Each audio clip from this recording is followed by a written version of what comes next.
واش اخوتي مرحبا بكم في فيديو جديد. احتراما لكم وحيد المسك.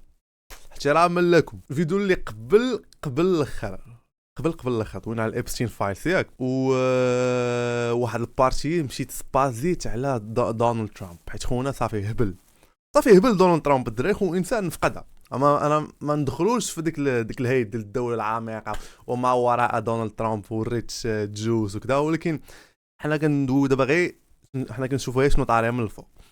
دونالد ترامب من نهار ريح في ديك البيرو الرئاسه البريزيدنسي هو غادي كريزي خونا، غادي كريزي وسبازيت عليه ودويت على انه كيفاش حرفيا خرق القانون فاش منع الابستين فايلز، وحتى هما كان خصهم يخرجوا كاملين وقال لهم نخرجوا بارتيات وتريداكتا وتحيد منهم داكشي اللي خصو يتحيد، وما كاين حتى شي حاجه على ترامب في دوك الابستين فايلز اللي هو اقرب واحد لابستين. فملي قلت داكشي ما خلاونيش نلوح الفيديو، حيدت منه داكشي ونقصت الهضره وقعدت ديتها خلاوني نلوح الفيديو. فدائما كنت كنشوف واحد البوست يلاه تفكرته ها هو هاد الهبله هادي ما عرفتش هاد الشيء هذا. 20,500,000 دولار ستدفعها يوتيوب لإنهاء دعوى قضائية رفعها ترامب ضد المنصة عندما علقت حسابه في ومن موراها كاين هاد الخبر ديال يوتيوب wipes out thousands of propaganda channels linked to China, Russia و others. وعاد كان واحد الخبر اخر طلع ليا ديال يوتيوب pushes ads اللي كيشكروا في ترامب وتيسبورت داكشي ديالو. فبيسيكلي شنو بغي نقول لكم هاد الهضره هادي كامله انا هو انه ترامب استحوذ على يوتيوب.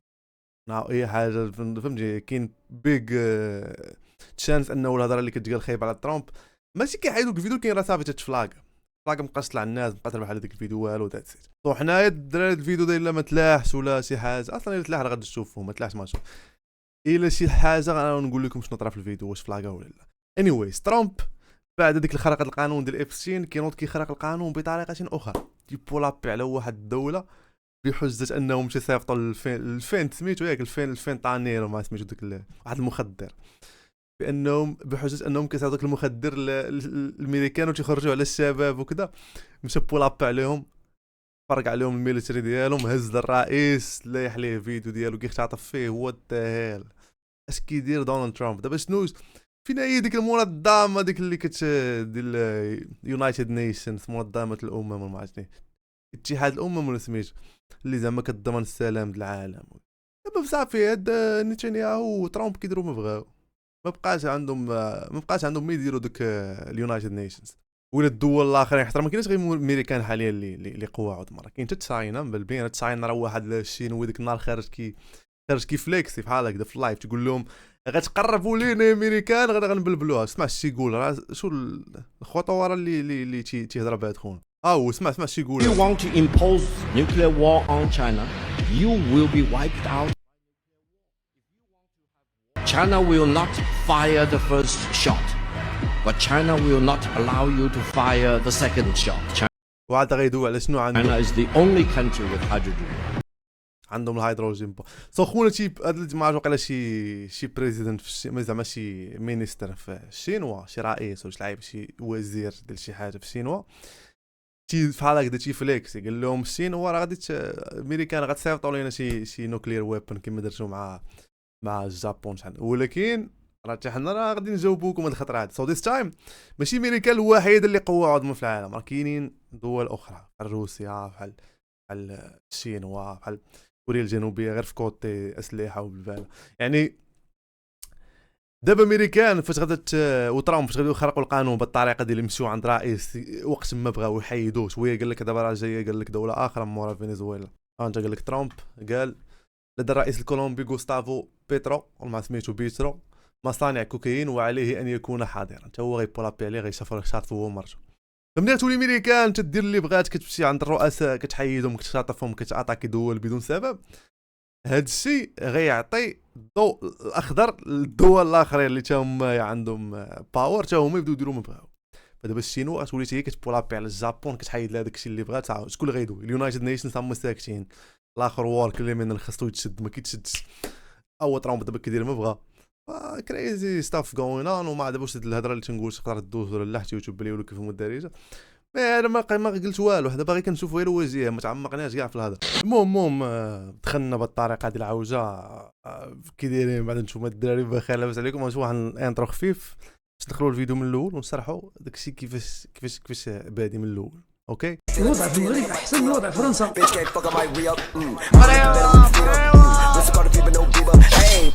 المشكل اللي طاري بين الولايات المتحده وفنزويلا كان طاري مشحال هذه، فهمتي؟ خلي هاد العيبه ديال انه امريكان كتدخل في بيزنس ديال اذر كونتريز ديال حنا جايين لها دابا، انه كيدخلوا في سبوقات ماشي ديالهم، حنا جايين لها. مي حنا ندويو على المشاكل اللي كانوا بين امريكان وفنزويلا. داكشي كان طاري مشحال هذه. كان فنزويلا قال لك في 999 وما عرفت شنو، كان واحد خونا بحال قلتي شاف ديال العسكر ولا شي بلان ولا رئيس، ومع ولا رئيس ولا اونتي امريكان، وكانوا بغاو يديروا ليه محاوله اغتيال في 2002 في البلاد. المهم من بعد مشى وبقاو غادي الامور، بقات غادي الامور هذيك حتى جا عاوتاني الرئيس دابا مادورو وتا هو دار نفس البلان، ولو عنده مشاكل مع امريكان شويه. مادورو احتكر على ما سمعت ناس يقولوا، قال لك احتكر ولا ما عرفتش خلوط في الانتخابات باش يبقى هو الرئيس ديال فنزويلا. فامريكان اعترفت بواحد خونا اخر، قالت لي انت اللي غتولي رئيس ماشي هذا مادورو هو اللي اختطفوا ترامب دابا الخوت هذا خونا هذا. فهذا مادورو بقى ديما تيتالكيشت على الامريكان، راه عنده مشكل مع المغرب. راه بانت لي ديك خيتي نايضه كتعاير فيه. شوف حنا دابا كندويو كجلوبال نيوز، خرجوا المغرب نشي، راه بانت لي نايضه فرحانه حيت الهرب صادق طعمي مجيدو شدوه، او اللي فقتو ناس لقيت امريكان دارت حرب على فنزويلا، وفي 40 دقيقه جابوه من هنا هو والمدام. قالوا لي اجي الرئيس نيكولا مادورو، اجيو نتوما لهنا. ماشي امريكان كان دايره لينا مكافاه ديال 50 مليون دولار اللي يجيب غير معلومات فين كاين، وقلت لكم اللي عنده شي معلومه يباسيها ونتقاسموا. ما ندخلوش ما نتميعوش، ما نهبطوش لهذا. خلينا حنا كنشوفوا غير النيوز ديال شنو طاري في العالم وصافي. ليتس نوت توك ذيس. المهم دابا امريكان وبرئاسه ترامب داروا هجوم على فنزويلا باش بالبلوم بعد سطلهم الصواريخ. وترامب راه الصواريخ مصيفطين هو كيتويت كيلوح فيديوهات ما عرفتش تويتر ما عرفتش نسيت. ومشاو الارمي ديال الامريكان اختطفوا الرئيس الفنزويلي هو ومرته وجابوه يحاكموه في امريكان، في محكمه امريكانيه بقوانين ديال الامريكان، وضربوه بتهم ديال التجار في الكوكايين والفانت وحيازه السلاح، قوانين ديال دوله اخرى. هزوا الرئيس ديال واحد الدوله ودوه حاكموه بقوانين ديال الامريكان. فهنا الناس فين تيدويو ديما علاش امريكان من شحال هادي من ايام العراق من ديال الطاري دابا ديال اسرائيل بالبال ديما امريكان تدخل في امور لا تعنيها. حنا ما ندخلوش نديرو كونسبيرسي تيوري حيت قال لك الناس مابقاوش كيعجبهم نظريه المؤامره، ندويو غير سطحيا جدا. فامريكان تتجيك بديك العيبه ديال شوف دوله فنزويلا الا خلينا هذا الرئيس السياسه ديالو ما خايبه لينا او اونتي يو اس وكذا غيدير لنا مشاكل غيشكل خطر على امريكان. تيديروا تعطوكم هاد الحجه، ولكن وراء السطور كاينين حجج اخرين. واش دابا هذا رئيس ترامب عطاك فنزويلا ورئيس ديالها اختطف، تيقول لك هذا كيشكل خطر على الامريكان حيت كيصيفط لنا المخدرات وكذا. كدوز واحد شويه كيخرج في انترفيو سمع شنو تيقول. انت سمعت شي. Speaking of Venezuela, oil. What are we going to do with the oil that we have? Going to do with what? The oil that has been seized. The United States seized 1.9 million barrels of oil on December 10th. We're going to keep it. We're keeping it. Where's it going? Are we going to sell it or put it in the strategic oil Maybe we'll sell reserve? it. Maybe we'll keep it. Maybe we'll use it in the. فهذا قال لك غير عطاكي دوله حيت كتشكل خطر على الامريكان شويه. قال لك داك النفط ديالهم الاويل غناخذوه غنبيعوه. الهدف الاساسي ديال الامريكان فاش كيبغيو يعطيو شي دوله هما ياخذوا الريسورسز اللي فيها، وكيجيوك بديك البروباغندا ديال هاد الدوله هادي ما فيهاش الحريه وفيها اوبريست مظلومه. هاد الدوله خصنا ندخلوا حنا نحميوها، وكيجيو كيستوليو لك على الموارد. هادشي طاري هادشي جاري. الدول اللي ما اتاكيوهاش يدخلوها سلميا، يدخلوا تيديروا كونفنشنز ديال الحمايه مع يعني بحال كاين داكشي ديال الاستعمار باقي. الاستعمار ديال الدول باقي ما سالاش، باقي غير دابا تبدل ليه الشكل ديالو. هادشي اللي تيبان لي انا طاري مع امريكا، غير هو هادشي هذا باللي غادي يشكل خطر كون يدير شي حرب الله يستر مشكله.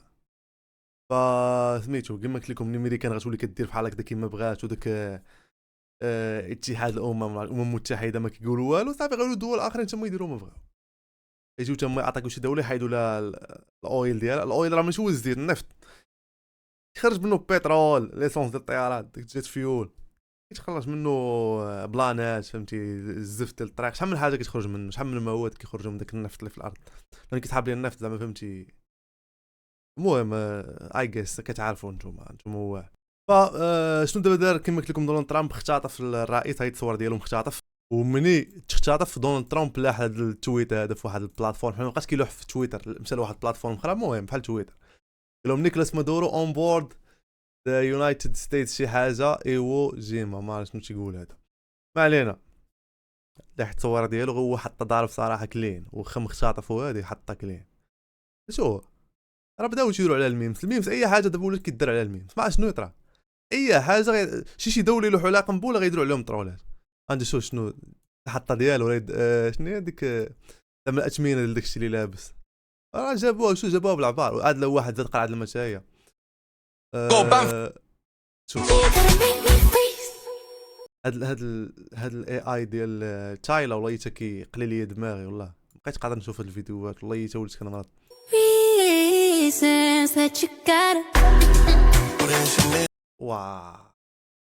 واه صاحبي المهم هنايا مادورو فاش كان كيسيت على الامريكان تقول لهم جيو عندي Venga por mí. Aquí lo espero en Miraflores. No se tarde en llegar, cobarde. And now, if you don't know, now you know.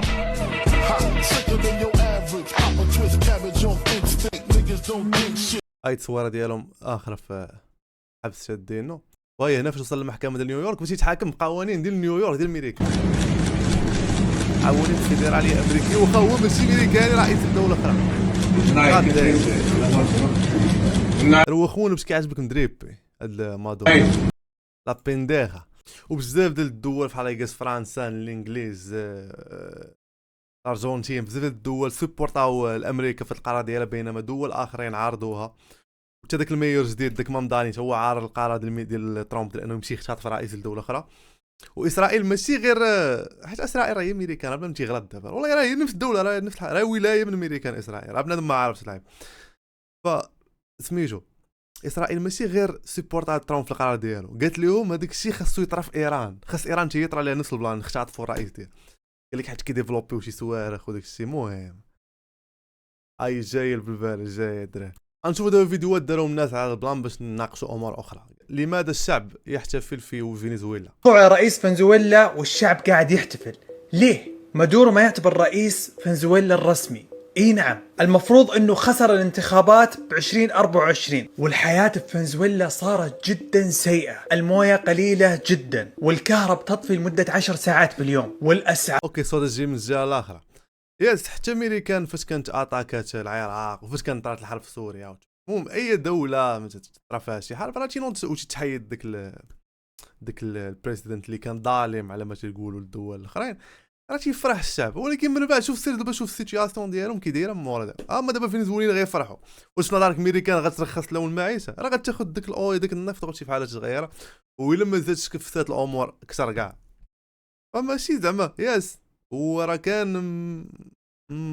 دابا كما بحال كنجي منه هو شو انا عجبني حيت مدريبي ضارب ديك النايك ما راه ماشي سوق حنا في المغرب ديما المغرب لاعب الماتش ديال المغرب دا يلاه كمل عوبه دابا فاش كنت كنصور دابا نكمل الميطه الثانيه ديما المغرب حنا ويرون كاير اخويا فنزويلا لاعب بالبال كما ان حنا في هادشي هذا راه عندنا الماتش اصاحبي شوف هنا هاد الريل هذا دايرينو هنا نظريه المؤامره حيت دابا لوك فاش كندوي في نظريه المؤامره كيجيوني معارضين وكيجيوني سبورترز كاين اللي تيمام باللي في داك الشيء كاين اللي تيقول لك لا فهنا قال لك كاينين 9 ديال الدول اللي ما عندهمش روثشايلد اون سنترال بانك يعني بانكتي ديال دوك خوتنا روثشايلد دوك العائلات اليهوديه الغنيه فنزويلا ايران وكوريا الجنوبيه وشي دول اخرين داكشي علاش امريكان كتعطاكيهم باش يدخلوا لهم السيستم ديال الجوس وبالبال ف كاين اللي كيشوف هاد البلان هذيك كحقيقه وكاين اللي كيشوفو كنظريه مؤامره ما خصهاش نمزكوا لها وعاد طلعوا لي ريلز اخرين ديال الا حبستي اغنى 50 يهودي في العالم صح ما يبقاوش الحروبات في العالم كامل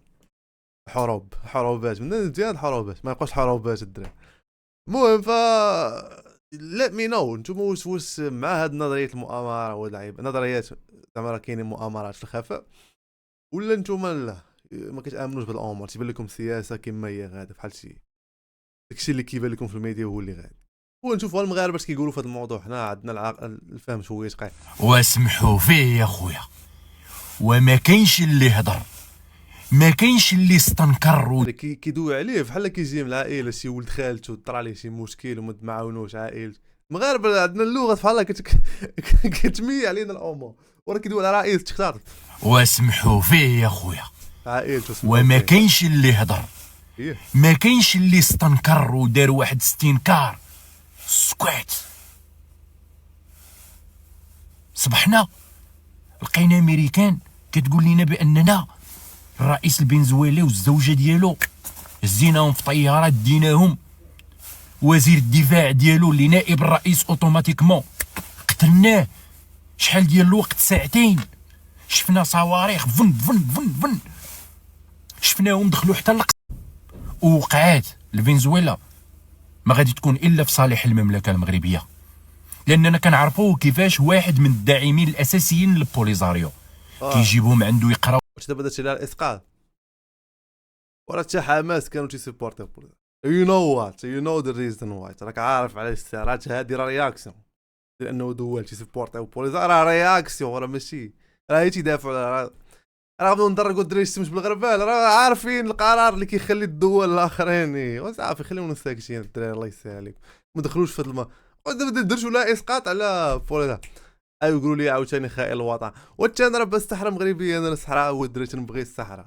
دابا الصحراء ما بقاش هذا التوبيك اصلا، ما بقاش نقاش. الصحراء مغربيه غيدخل شي بوليزاريو غنمشي ولكن يو نو ما تبقاش دير فيها عاوتاني مكلخ. وعلاش هاد الدوله هادي راك عارف علاش اصاحبي. كومون يو نو اكزاكتلي واي هما تيسيبورتيو. ما علينا. Saudi Arabia. Forget about the Saudis. I mean, we have more oil.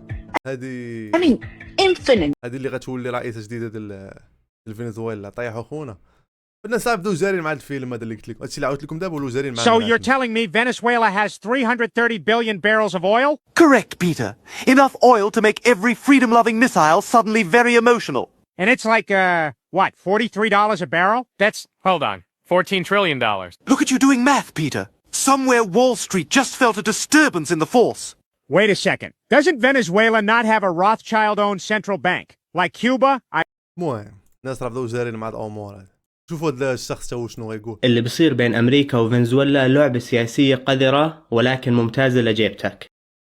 يعني قال لك هادشي تعرف امريكان وفنزويلا مزيان لجيوبنا حنايا غيقاد لنا شي بلان. شنو ترامب هدفه واضح، يخفض الاسعار والتضخم باي طريقه، أسرع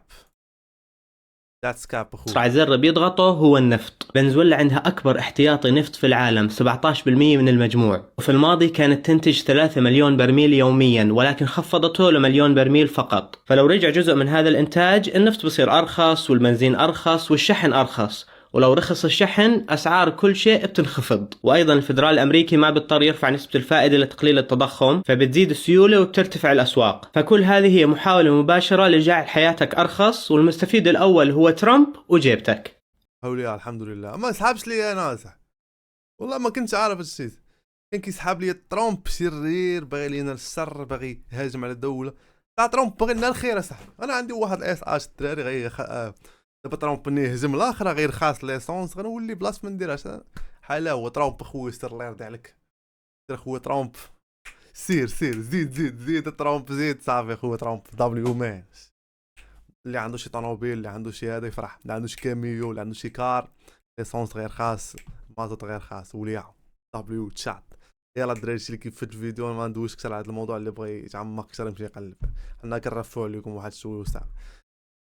كنقول لكم ديما ما تاخذونيش كسورس ديال الاخبار، خذونا كسورس ديال الانترتينمنت والنشاط. الله يجزيكم بخير. باش مابقاش شي واحد يقول لي لا وانت ما عارف سير خويا بحال هذا. سير يلا نشوفكم فيديو جاي ان شاء الله. حيد اليوم تما السطح. ما تبانيش في الوان شوت، نخاف تجيك الضيقه. هاك الفلو تجاوي كدي داوي بوتفليقه في وسط السويقه. اللعب عندي حاطو بالطقوس، هاك دوا الموسيقى ما تيدورش في السوق. البوغوس الطوغو من اتساع لي ما نشموش تنصومو. باش تقال بحالي ما يكفيش تحك في حجرك فرطوطو. النصوص حط في الراب شلا دروس اونتي خروطو. كلامي تقيل عمله صعبه كي الاورو.